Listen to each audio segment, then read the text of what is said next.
Hello and welcome to our instructional video on how to solve single or double inequalities.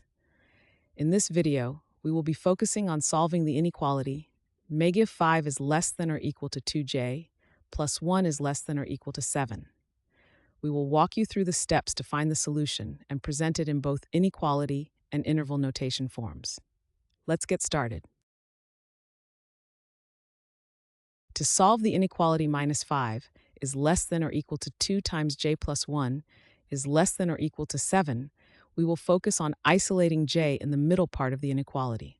First, observe that the inequality has three parts: the left part, the middle part, and the right part. The middle part contains the variable j, which we need to isolate. The inequality reads minus 5 is less than or equal to 2 times j plus 1 is less than or equal to 7. To begin isolating j, we will eliminate the plus 1 from the middle part. We do this by subtracting 1 from all three parts of the inequality. Remember, whatever operation you perform must be applied to all parts to maintain balance. Let's subtract 1 from each part. Starting with the left part, minus 5 minus 1 equals minus 6. Then the middle part, 2 times j plus 1 minus 1 is just 2 times j. Finally, the right part, 7 minus 1 equals 6.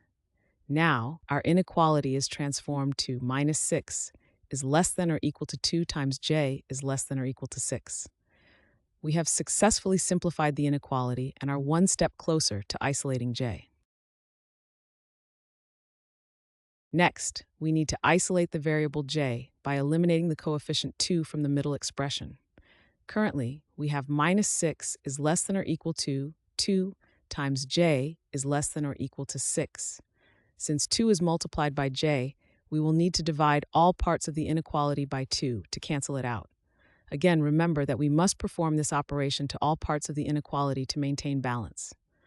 Let's divide each part by 2. Starting with the left part, minus 6 divided by 2 equals minus 3.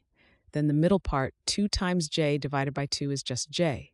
Finally, the right part, 6 divided by 2 equals 3. Now, our inequality is transformed to minus 3 is less than or equal to j is less than or equal to 3.